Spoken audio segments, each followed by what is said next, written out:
My roommate, decked out with a Vacheron Constantin watch, a Hermes bag, and a Graf bracelet, was clearly in a different league.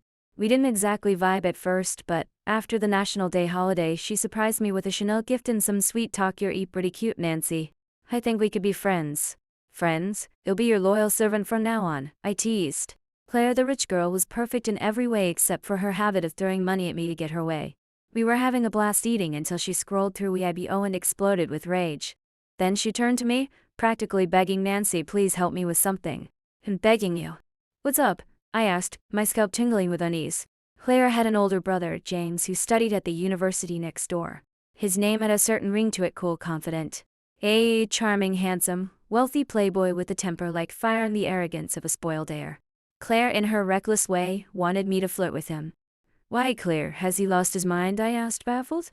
"You're totally his type. I'll fall for you, I'm sure." "Please." Nancy Claire's eyes welled up. I held to wrap my head around it. She showed me her Weibo, fuming as she spilled the tea. James had bullied her since they were kids, and now the girl she despised most, Vivian, had enrolled at his university and was crushing on him. James, the ultimate flirt, and Vivian, the manipulative schemer. Claire feared if they got together, her misery would double. I had to help her nip this disaster in the bud. How childish, I thought. 10 grand, Claire offered. 20, I countered.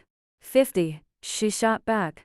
"Hey, girls gotta have limits, but money talks." Fine, your servant obeys," I said, caving. Truth be told, I never took Claire's money, but I figured I should cultivate the noble art of humbling myself for cash. Her offers always swayed me. But when I slipped into a tiny dress and showed up with Claire at the bar James frequented, regret hit me hard. "There he is." Claire grabbed my wrist, pointing at the tallest guy among a group entering the bar. The bar's dim, sultry lights cowled and hide James. He stood out shining like a star. No wonder he was a heartbeaker, gorgeous and loaded. I was staring when Claire dragged me right up to him. "James, spot me some cash." I blew through my allowance, she demanded. "Do I owe you?" James didn't even look up, lighting a cigarette. The flame illuminated his stunning face, and I nearly forgot how to breathe. He was insanely hot. His words pissed Claire off, and she shoved me aside to argue with him. James pushed her back with one hand, then locked eyes with me. A spark of interest flickered in his dark gaze. "How much?" he asked. Everyone froze. "1 million, Claire snapped, suppressing her anger, holding out her hand while shooting me a look that screamed, "See? Told you HED fall for you." Not fair, I hadn't even done anything. James transferred the money to Claire, and after she pocketed it, she pulled me to leave. "Going already?" "Took my money." "So stick around and hang with me," James said. The way he said me felt off. Claire, feeling obligated after taking his cash, reluctantly dragged me to a quieter corner and sat down. The vibe heated up. Claire got caught up playing dice and drinking with some cute guy, forgetting her mission. James, surprisingly restrained, somehow ended up next to me. He glanced at my legs, then slid a fruity cocktail my way. "Drink?" "Mom always said not to take drinks from strangers." I tugged my dress down and shook my head. "Scared I spiked it?" James smirked, taking a sip himself before scrolling on his phone. It was like his interest in me was all in my head. I helped a very drunk Claire out of the bar. "We chat me when you're back at the dorm." "If she's acting crazy, tell me," James said, handing me his QR code. I scanned it, grumbling internally. "If you care about your sister, take her home yourself." But I played the innocent, smiling brightly. "Sure, I'll let you know." After getting Claire to the dorm, I messaged D. James we're back. "Claire's asleep." "Cool," he replied, cold as ice. I sighed, heading to shower. Back in bed, I noticed HED liked every post on my profile. Was he low-ski flirting? No surprise, he was a pro at this. Unsure of his type, I didn't bite. But I knew he hated being ignored. Like when I refused his drink at the bar, he probably didn't love that. So I cleverly visited his profile to return the favor, only to find HED blocked me from seeing his posts. "Did you block me from your posts?" I texted. His single question mark shut me up. "I saw you liked all my posts, so I wanted to like yours back. I can't see anything." "Nah, I don't post." Conversation dead. It was late, so I tossed my phone aside and slept. The next morning I woke to a string of messages from James. "Wanna play werewolf tomorrow night? Wear shirt 1? Not interested. Got enough players, never mind. You asleep already? This early?" I couldn't help but laugh. Maybe it was just his good looks, not some grand seduction. No, he was playing innocent. Realizing he was faking it lit a fire in me. Life's about finding your own fun, right? I fell asleep when you texted. "I'd love to play werewolf, can you invite me first next time?" I replied. James didn't respond all morning. His temper was as fiery as rumored. At lunch, he finally replied, just woke up. 6 p.m. tonight, he'll send me address. I slept, he just woke up, petty revenge. I chuckled, replying, okay. Claire leaned over. Why, Ray, you grinning? My brother. Listen, don't fall for his tricks. He has a total player, super smooth. Just take his money, his looks, his vibe, and mess with that Vivian chick. That night's werewolf game, Claire insisted on coming to help me roll Vivian up. Sure enough, we arrived to find a delicate girl in a white dress next to James, looking like a breeze could knock her over. Gentle, harmless. James was listening to her, even steadying her when she almost fell. Quite the scene. No wonder he was a playboy. He was worried he'd see and bail. Spotting us, James casually pulled back, putting distance between him and the girl. Smooth cover. The girl noticed his shift and glanced over. Despite Claire's death glare, she smiled sweetly. Long time no see. The four of us headed to the game room, winding through halls. Claire kept poking at Vivian, but she deflected with gentle responses, unfazed.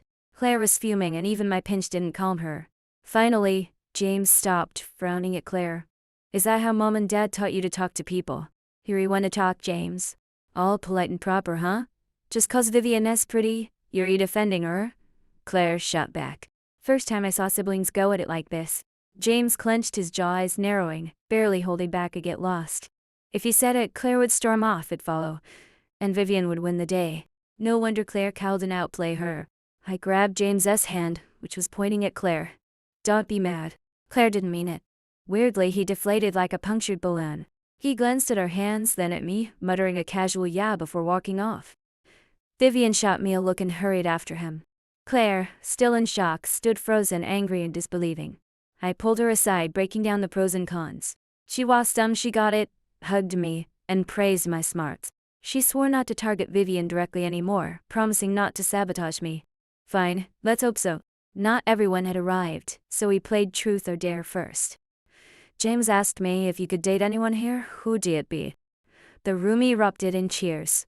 Whoever's asking, I said, locking eyes with him, smiling. What if someone else asked? He pressed. That's a different question. A guy next to James slapped his shoulder. Look at her making you sweat. Haha. My turn, he'll get a straight answer for you. Luck was on my side. I dodged more questions until we started werewolf. I drew the werewolf card but posed as the seer, winning every honest trust and leading the wolves to victory. James, sitting beside me, propped his chin and grinned. How pretty girls this good at lying. His dark, sparkling eyes laced with mischief made my heart race. My ears burned, and I pinched them instinctively. Before I could respond, Vivian, across from us, pouted. James, I said I was the seer, and you still trusted her. Next time I'm the seer, don't be fooled. James Lasley glanced up, smirking. What if she's the real seer next time? God, James is ruthless, someone shouted, and the room roared.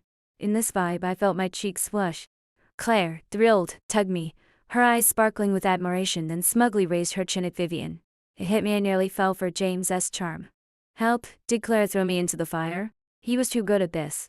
How could I resist? It ended up a heartbroken fool, used and dumped by a playboy. Indeed. After the game, we went for late night food. James sat beside me. He did something that felt like a critical hit. He ordered deal and asked if I wanted some. Staring at the long, slimy thing, I shook my head. It looked too gross to swallow. It's soft, tastes great, James said, smiling as he tossed it into the pot. He'll try it, I ventured. When it was cooked, he put some in my bowl, casual as ever. Try it. If you don't like it, give it to me. I stared, stunned, as he ate his meat, unable to calm down. I was the only one shocked. James's voice carried and everyone heard. They looked at him like he was a ghost, but no one screamed like before. Dead silence. Waiting for cabs outside the hot pot place, James fiddled with his phone next to me. Was the food good? Yeah. Mitri. Should I pay him back? How much? He'll send it. That felt like a slap to his face. Too late. I realized it was off, but his narrowed eyes screamed danger. S-, so what do you want? I stammered. James straightened, looking away, his ears pink. Give me one honest answer.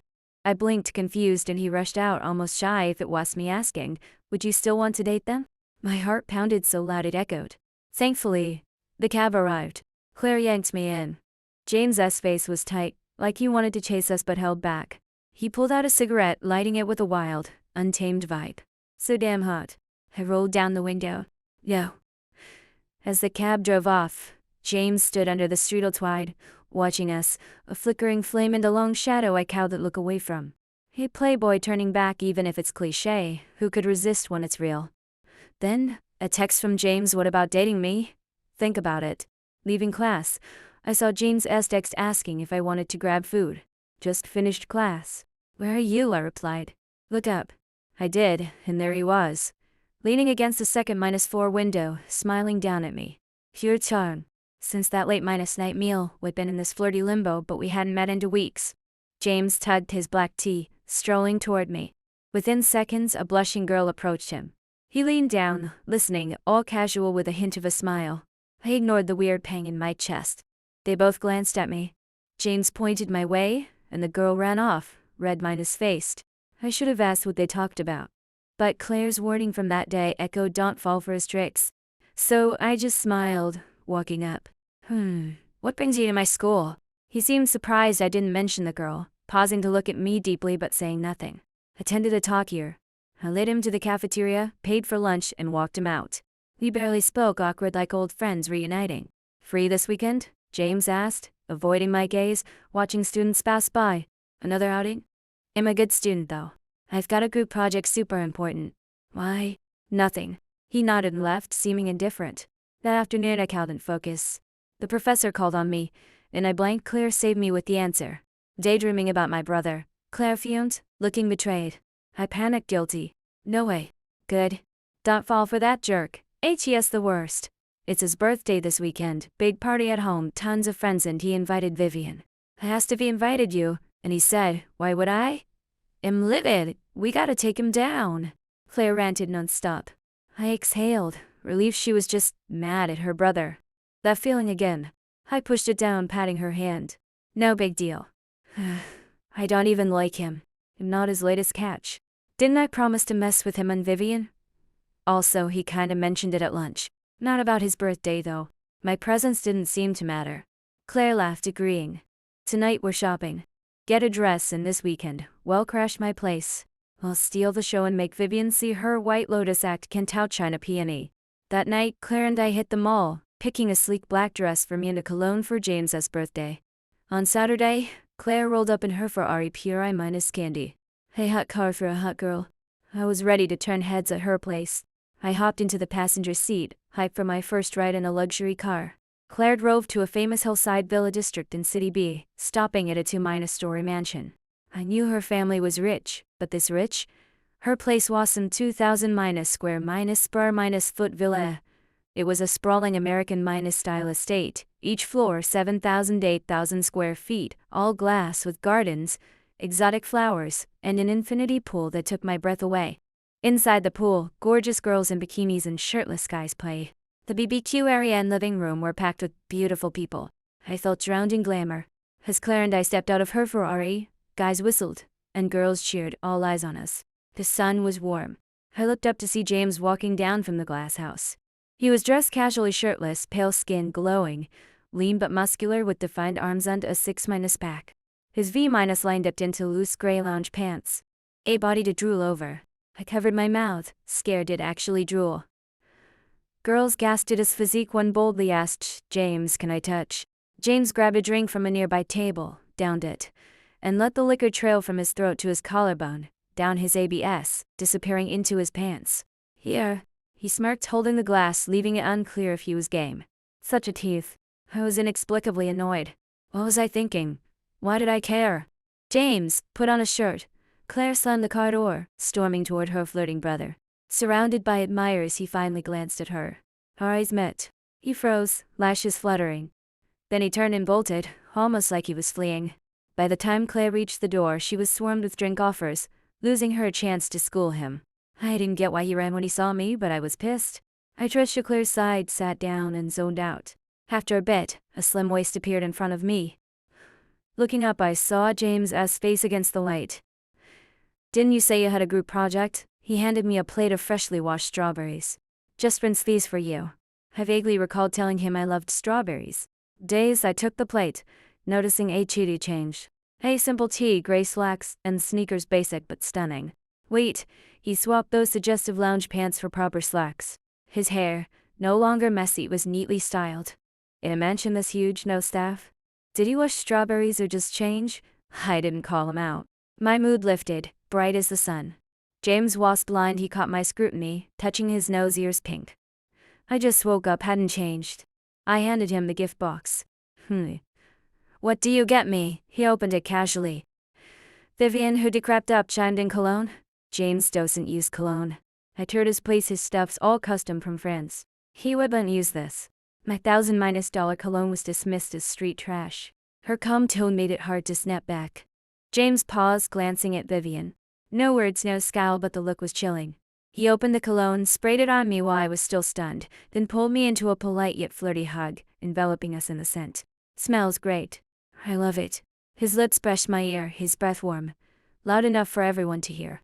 I picked it 'cause it suits you. Glad you like it, I mumbled, flustered. James pulled back, giving me a teasing look. Oh really? What was he doubting? He didn't say more, heading to the BBQ, shooing away the guys grilling and getting swarmed by admirers. I stared at his tall frame, realizing something. I liked him. When he got close, my racing heart couldn't lie. But he always dove into crowds, never giving me the security I craved. Forget it. A text from James in your eyes, am I that flirty? What did he mean? Confused, I replied with a question mark. The cologne. Very butterfly minus attracting. You think you're not a butterfly magnet, I shot back. He sent 6 dots, silent. Unsure if he was upset, I glanced at his back, hoping to read his mood. He turned, holding a skewer, catching me staring. He grinned, clearly delighted. Striding over, he handed me the skewer. So, are you a butterfly, Ruby? I bit into the meat, delicious. Huh? Suddenly, he reached out. I flinched, but he cupped my face, his thumb gently wiping something off. Food on your face. I blushed hard. How is he this smooth? Embarrassed, I grabbed a drink from the table, downing it. Sweet, not too boozy, tasty. I poured another, but he grabbed my wrist. His voice, husky with a tipsy edge, was dangerously alluring. That's mine. What's yours? Don't be stingy, I'm just having a drink. I poured another. He let go, chuckling. Not stingy. Drink if you want, but that's wine, stronger than beer. You're a lightweight, don't go wild on me. With everyone around, I felt dumb and put the glass back. James laughed harder, satisfied, grabbing my glass, pouring himself a drink, and sipping it casually. Was he nuts? He just drunk from that glass. Flirting like this was too much. Mine, I said, shakily pointing at the glass. James raised a brow. Thief? I lent it to you, forgot already. You called me stingy, so I shared. So, it was his glass. That's why he stopped me. Blushing? His voice was close. I looked up, he was leaning in, staring. He pressed the cold glass to my cheek to cool me down. The flirty tension brewed, making me restless, my breathing uneven. Him a lightweight. The wine was so good I forgot it was booze. 2 glasses in, I felt floaty. Finding Claire, she saw my flushed cheeks and knew I was tipsy. She dragged me into the villa. The second floor was quiet, guests knew not to invade the family's private space. Claire helped me to her room. By now, the alcohol hit hard, and I went wild. Pretty and rich? Ditch him, come with me. The best'll keep you happy every day. I grabbed Claire's face, kissing her all over. Help! Claire played along at first, but when I smeared her lipstick and tugged her dress, she realized I was unhinged. Where's Nancy? James's voice boomed outside, sounding pissed. Claire, like she'd found a lifeline, screamed, James, get in here, save me. Her wail was so dramatic that James stormed in, face like ice. He probably didn't expect the creep harassing his sister in his own house to be me, Nancy. The air froze. His expression was a mix of shock, embarrassment, hurt, confusion, anger, and frustration. I almost sobered up for a second. Then I boldly grabbed Claire's chin and kissed her again. James, chestnuts, save me. Claire clutched her dress, dodging. James snapped out of it, pulling us apart. Boneless, I slid to his feet, sitting dazed, hugging his legs. Yuri strong, watch her. I'm changing next door. Don't do anything shady, Claire said, still shaken, eyeing us. Am I that kind of guy? James glanced at me, unbothered by her accusation. Yuri not, I know. Yuri a gentleman, I'm out, Claire bolted. James watched her go, then hauled me up. Pretty bold, huh? Told you not to go crazy and you turn into a hooligan? I clung to him, arms around his neck, kissing him, prying open his lips, stealing all the sweetness. James quickly took control. After a long moment, we parted slightly. I could. Come with me, please. It'll make you happy every day. In the best, trust me. James closed his eyes, avoiding my gaze, his voice soft, weak. Are you a reincarnated pervert, or what? I slid my hands to his waist, nuzzling. Dare say you don't like it? He stayed silent. I knew he did. Feels so good. I reached lower, he groaned softly, grabbing my hand. Stop messing around. So you'll come with me? Yeah. He tucked me in. I'll get you detox tea. Stay here. Honey, stay with me. I wriggled under the blanket, trying to seduce him but looking like a cocoon. His face darkened. He pinched my cheek. What do you call me? Hubby? Fine, I'd play along. He yanked his hand back like HUD been burned and left. I refused the tea, spilling it on the bed. James held my face, forcing me to drink, which oddly touched me. And then I passed out. I woke on Claire's king-size bed, moonlight streaming through the glass, gentle like a lover's kiss. I remembered everything, including my outrageous behavior with the siblings. They say capitalism devours people. Would they secretly deal with me? Could I still escape? Tiptoeing out, I found toiletries and a new green dress on the sofa. Guess they weren't planning to off me. Relieved, I grabbed the stuff, bathed, and changed. Claire's taste was impeccable. The green dress, like a calm sea, made me mysterious as the night. Fitted, it hugged my curves, subtle yet suggestive. I headed downstairs. The party was still raging. James and Claire sat at a long garden table, playing games, a cake with unlit candles nearby. Closer, I saw James in a green suit. Help HED picked my outfit. He looked pleased, but when he noticed others staring, his expression shifted. Come here. Feeling guilty, I obeyed, sitting beside him. He naturally took my hand. Finally snagged the beauty. Nancy, huh? Best birthday gift ever, his friend Tom teased. Cheers erupted. Vivian looked annoyed but clapped along, smiling. The cake was rolled out. Everyone urged James to make a wish. He said if next year's like this, that'd be great. Saying it aloud, jinxes it, I blurted. James gave me a cool look, smirking. Planning to dump me? Why jinxed? Damn, we're all side characters, Tom laughed, easing the tension. Nancy toasted him. Don't talk like that when you're just starting out. Truthfully, what happened with James was an accident. With everyone around, I didn't know how to explain, but I couldn't embarrass him. I did like him, but I wasn't ready to date him. He was too flirty, I couldn't hold his heart. I suited quiet, good guys, not party animals. I raised a glass. Sorry, Before I finished, James snatched it. You're drinking again? Ignore him. He grinned, gently ruffling my hair. We were eating cake when someone smeared cream on another's face, sparking a cake war. I was the only lucky one, James shielded me. It's fine to get a little messy, I said, heart racing from his protection. No way. He frowned, unhappy. The 3-deer cake was demolished. Claire sidled up, pulling me upstairs to wash up. You and my brother for real? Seeing her silly, cream-covered face, I laughed. No way. Didn't I promise to sabotage him and Vivian? It's a misunderstanding. It'll clear it up when everyone leaves. You sure? He seems serious. Claire's voice trailed off as we froze, spotting James in the corner. Oh God, James, it's my fault. I just hate Vivian. You always bully me, don't take it out on Nancy. I swear, I'll even let you date whoever. I won't let you hurt her. Claire should be behind her. Peeking from behind, I saw James's unreadable expression. Without a word, he glanced at us and stormed upstairs like he heard nothing. Claire dragged me to the bathroom, rushing to get me out of this mess. Sitting outside, I opened our chat but couldn't type a word. I needed to talk face to face, not text. Especially after I had just crossed lines with him. Claire's he seemed serious, burned like fire, making me restless. I jumped up, found James's room, and knocked. Come in, he said, voice normal. Inside, HUD showered guys are fast. In a bathrobe, he sat on the sofa, scrolling his phone, a half-empty glass of wine on the table. Up close, I saw he was reading our chat history. He turned off the phone, grabbing his glass. What's up? I got too drunk this morning. Sorry. Anything else? Teasing you on purpose. Sorry. I teased you first. No need to apologize. Anything else? His long lashes lowered, voice soft, unbothered. He was a playboy, maybe he really didn't care. I exhaled, but felt a pang. That's it. Just sorry. He finally looked up, scanning me head to toe, like he was seeing through me. Smiling, he said, wishes spoken aloud lose their magic. Maybe. I didn't reply, but it seemed to hit a nerve. His calm shattered, eyes red, like he wanted to devour me. I stepped back, scared. Nancy, you're the first to toy with me like this. Damn it, how many guts did Claire give you? He ignored my fear, pulling me onto his lap. I yelped, grabbing his shoulders, scalp tingling. Noticing my trembling, he loosened his grip. So you never liked me? Claire just told you to trick me? Guilty and regretful, I looked down. And sorry. Down. Terrified, I slipped from his arms. Seeing him near tears, I didn't dare stay, bolting out. At the hallway turn, I heard a glass shatter from his room, followed by a shout, I tell you to leave and you actually go, you liar. H.E.S. nuts. A spoiled heir, crying from anger, still expecting me to stick around and annoy him. I shook my head, spotting Claire, fresh from a shower, rushing out. Scared me to death. Thought he was coming for you. Let's go, and taking you back to school. She pulled me downstairs.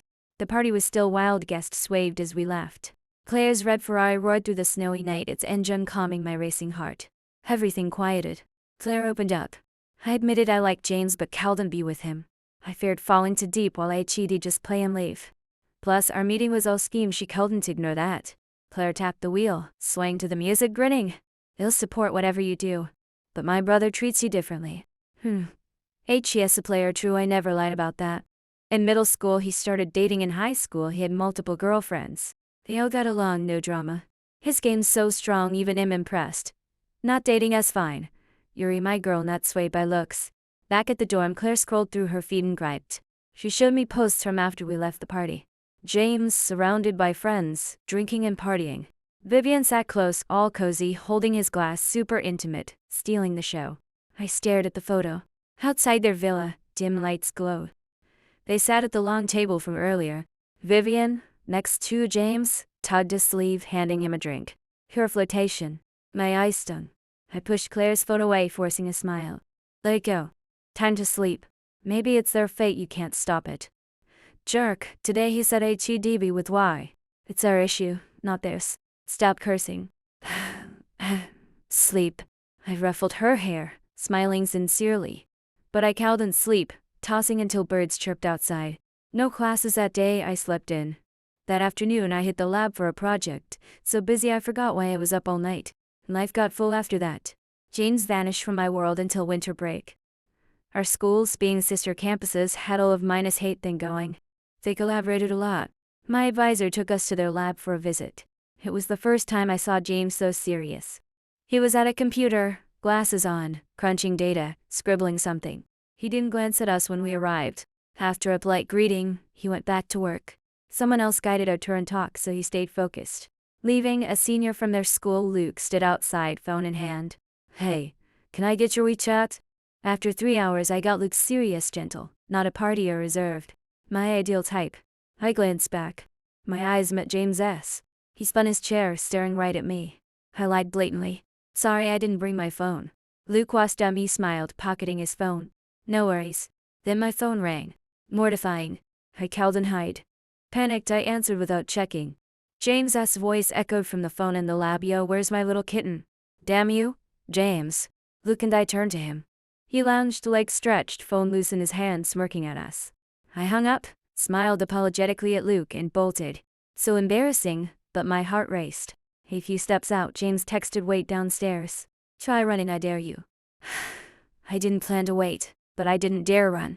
Sitting by a flower, James soon strolled up. He was gorgeous, sharp jawline, cold vibe etched in my heart. I stood unsure why he wanted me to wait. Nervously I asked. He checked his watch. I'm hungry. Let's eat. Ignoring me, he walked toward the gate. If he was blowing me off, why drag me to eat? Annoyed, I wanted to bail.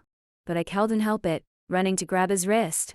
He looked at my hand, then me, his voice softening just a touch, maybe my imagination. What? What do you want to say? Just say it. I need to pack and catch a train.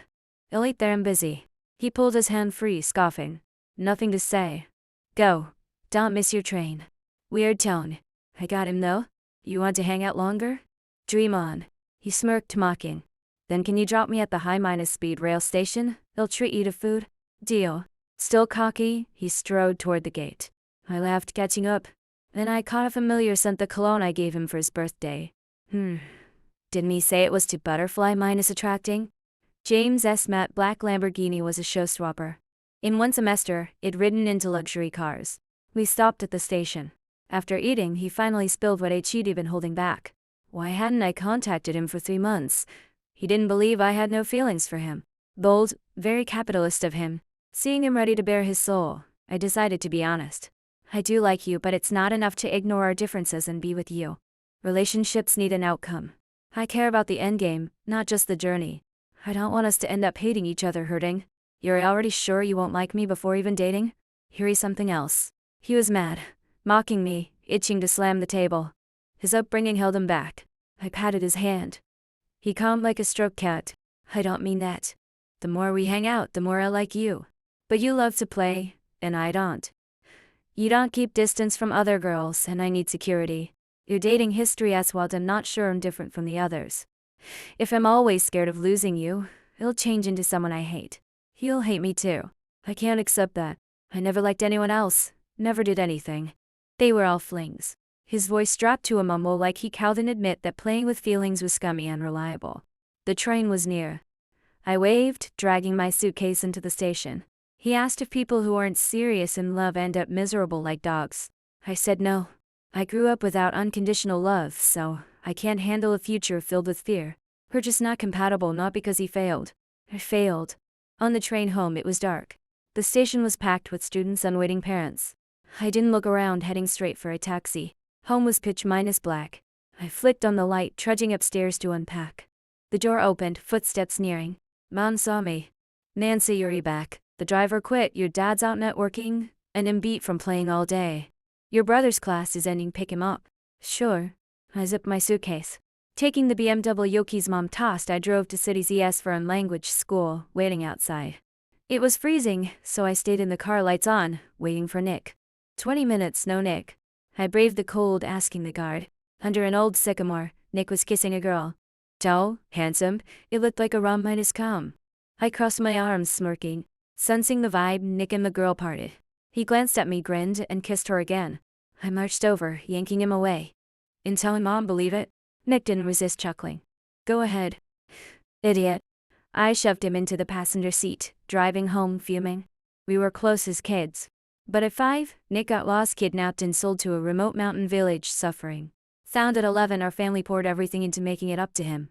When kids mocked his accent, grades, or chat skin, I always defended him. But since his return, he hated me. He opposed me, stole what I liked. Whether out of guilt or something else, Mom and Dad always chose Nick. I grew to resent him in this house. The show house was Nick's, not mine. If he disliked me, I was nothing but a stray. Thankfully, in high school, he eased up, only occasionally messing with me. Home wasn't a prison anymore, but it wasn't a haven either. If my own parents could abandon me, how could I trust flimsy romances? I hadn't driven in 6 months, my skills were rusty. Lost in thought, I crashed into another car. Despite my efforts, Nick got hurt, head bleeding badly. I didn't love him much, but I cried from fear. "I'm fine, why are you crying?" Nick snapped, poking my cheek. The ambulance arrived and he was stretchered off. I followed. At the hospital, Mom grabbed my shoulders, sobbing. Dad, without a word, slapped me hard, my ears ringing. Why was it your brother who got hurt? I should have risked my life to protect someone I didn't like. My head spun, cheek stinging. My glare must have been sharp. Dad raised his hand again, but a nurse stopped him, urging quiet. Nick was wheeled out of surgery. Mom and Dad rushed over. I stood by, watching the pale boy on the bed, miserable and annoyed. After a while, Mom came out, saying Nick wanted me. Alone in the room, Nick suddenly laughed. "Sis, you want me dead, don't you? What do you think? Did you know you're adopted? What right do you have to take everything? I suffered out there, obviously. I'd hate you. Especially when you came back, pretending to like me despite hating me. Disgusting. Now get out. Stop ruining my life." I froze. After a long moment, it sank in, my worldview crumbling. But it confirmed something I'd suspected countless times. I didn't look like Mom or Dad, and they switched up on me without guilt. In that moment, I felt pathetic. If you want to live peacefully here, find another way to please me. You're hot, and I'm not bad, right? Nick leered, pleased. Adopted or not legally, I'm your sister. We have equal rights. Whatever you get, I get. What gives you the right to tell me to leave? I ignored his cruel joke, smiling calmly. If they weren't my real parents, I had no reason to be mad or bitter. Leaving the room, I convinced myself, but tears fell. Then, I felt relieved. I'd imagined this scenario so many times I'd rather not be theirs. Seeing Mom and Dad outside, ignoring me, I wiped my tears weakly, explaining Dad. The crash hit the passenger side. I tried my best, but it never let him get hurt if I could help it. He didn't expect me to bow. Stunned, he nodded stiffly, acknowledging. Nick's injuries weren't severe. He was discharged the next day. At home, he played nice, saying Mom and Dad were busy so I could care for him. I became his mom. Serving tea, feeding porridge, cutting fruit. Once Mom and Dad left, I set the plate down. After winter break, you'll avoid coming home, giving you this house. Nick paused, leaning close. Yesterday, you said I had no right to kick you out. Why so obedient now? You taking and me giving are different. I don't want conflict, so we'll leave after the break. Nick sneered. So fake. Screw you, you're not. I ignored him, heading upstairs to code. Until New Year. Nick suddenly claimed a headache. Mom and Dad, fearing after effects, rushed him to the hospital. His wink told me everything. My last New Year here, he wanted me alone in an empty house. He really hated me. Dusk fell, the last sunlight fading. Darkness enveloped the house. I sat in the living room, lost in time. WeChat notifications snapped me out. Friends sent New Year greetings. Maybe mass texts, but I replied to each Happy New Year. James texted asking what I was doing. Sitting alone in the living room, zoning out. His classic style. Kidding. Watching the gala with Mom, Dad, and brother, munching seeds. He didn't reply. TCH snow fell outside. I changed into warmer clothes and wandered out. No matter how festive, the night was quiet. After a long walk, my limbs froze. About to head home, my phone rang. James. Where's your house? I told you, said Easy. Specific address. What, here to steal my read envelopes? We're poor, no money for you. I teased and it hit me. You're in, said Easy? Yeah. His gentle voice, soft breaths, echoed in my ear, enchanting. I was losing it. At the high-minus speed rail station. No tickets. I drove. Send your location. I sat under a street lamp waiting. My heart raced. Wild like he'd just run a marathon. An engine roared closer. His black Lamborghini sliced through the snowy night, stopping before me. The door opened. He tilted his head. Get in. The car was warm, thawing my heart. I wondered why he'd drive so far to City Z on New Year's Eve. He said, You said you lack security. I'm here to give it. What if my kitten's really alone in the living room? And if I was watching the gala eating seeds? He'd go back. You're so free. I mocked, but tears welled up. No one had done this for me in ages. I was greedy yet scared. I turned to watch the snow. James parked by an artificial lake, and we walked. He wore a little AT&T thin jacket, looking cold. I gave him my scarf. He raised a brow. You'll look great in it. Suits you. Lit. He took it, grinning out at ear. He pulled a reed envelope from his pocket. New Year's gift. I've got no cash. He shoved it into my hand, shrugging. Give me something else. Confused, I watched him tilt his face. I got it. I pulled the scarf down, aiming for his cheek, but he turned, and our lips met. Breaths quickened. I stepped back, pushing him away as he kept his eyes closed. He pouted, leaning on the lake's railing, silent, just watching the water. It was nice. I stood quietly beside him. At dawn he saw my dark circles, half-minus dragged, half-minus hugged me into the car and drove me home. He told me to sleep well and prepared to leave. James. What? He paused, half in the car, leaning on the door, smiling. Can't let go? Find a hotel, nap, then drive? Don't, Doctor, tired. He said nothing, face blank, then got in and drove off. This New Year was pretty great. The day I left, Nick watched me from the second-minus floor window. I didn't know if he wanted me gone forever or dead on the road. His curse didn't work. I got back to school safely. Claire, stunning as ever, showed up at the dorm, gifting everyone boxes. She gave me a bag and a scarf. My brother said to return your scarf. Said he messed it up over New Year. How did he ruin it? She smirked slyly. How do you know? Whole family knows. You too. Knowing she misunderstood, I cut her off. Nothing happened. Don't talk nonsense. I just lent him my scarf. Why didn't he return mine? She clicked her tongue, shaking her head. James and I slipped back into our flirty haze. But he seemed to change. His old Playboy labels shifted. Playboy turned good, bad boy reformed, cold as ice, no phone number, impossible to ask out, 0 success rate. I'd be lying if I said I wasn't moved. I owed him more. Just as I decided to trust him, I heard he was dating Vivian. Everyone said Vivian tamed him. I became a joke. In the dorm, Claire was livid. She didn't know about me and James, just kept cursing Vivian's fake sweetness and James's blindness. I wanted to confront him but feared an unhappy ending. Still, what if I misunderstood? It wasn't fair to be the one unwilling to try. After weighing it, I calmed Claire. Maybe it's fake. I'll ask in. I headed to University A. At the gate, James appeared, panting. Damn it, why aren't you answering? I patted his back, checking my phone out of credit. My phone's dead. The Vivian thing, it's a photo from my birthday that leaked. I didn't get close to her, it's the angle. I was close to you, but our pics didn't leak. Complicated. It's not my fault. He'll fix it. Don't ghost me. And not. James, let's date. Whatever happens, it's fine. If I like you, I'll like you until I can't anymore. His happy face fell. Why say such bad minus luck stuff? Why wouldn't it work with me? I burst out laughing. He couldn't help it, leaning down to kiss me. At the school gate, no less I wanted to die. I pushed him away. But he multitasked, snapping a pic of us kissing. He admired it. So pretty. Can't bear to post it. Hand in hand, we walked back to the dorm, getting cozy until we ran into Claire heading out to eat. She gaped. Claire, stop being a pain, okay? You jerk. Quit ruining my image. Badmouth made it my girlfriend again, and you'll regret it. James narrowed his eyes, ruffling my hair, then bickered with Claire.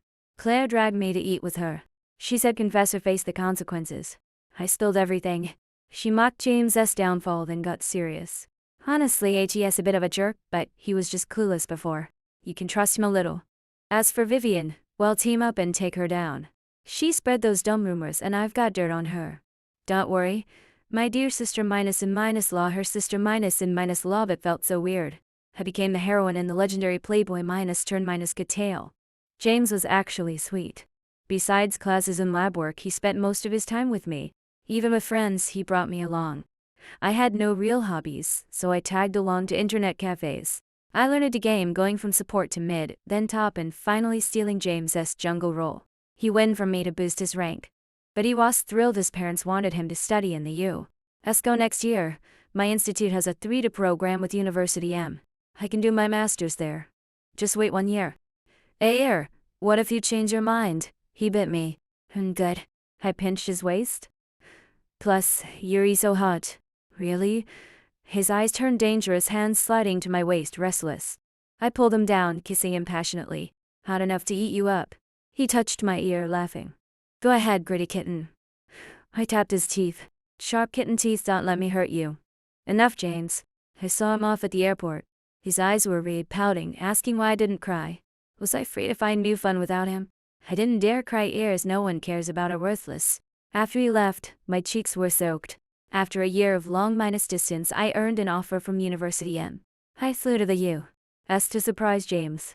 At University M, I was about to call him. Guess what I saw? James, walking with a stunning girl, chatting and laughing. Furious, I marched up. He didn't flinch, his dark eyes lighting up. Pointing at me, he told her, my girlfriend. He ran over, hugging me tight. I wrapped my arms around his neck, staring into his eyes. He smiled. Kitten, were you jealous just now? Before I could gripe, he set me down. You're cute when you're mad. Joke. I swatted him and he kissed my wrist repeatedly. Americans are chill, passers-by smiled, unbothered. She kept saying I was single. Then you showed up, good girl. James, very good too. When I saw you with her, I was jealous, not scared. I'm willing to like you until I can't anymore, never stopping. The next story. In my poorest year, I sold myself to Ethan Chu for 300,000 yuan, becoming a stand minus and for his bright moonlight. His friends took turns forcing me to drink, until my stomach bled. They asked him, does it hurt? He lowered his eyes and said inferently, just a stand minus in.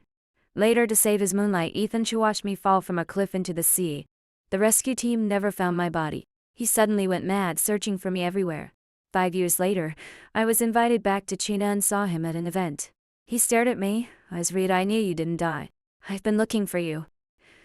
I stepped back, smiling politely with cold unfamiliarity. Sorry, who are you?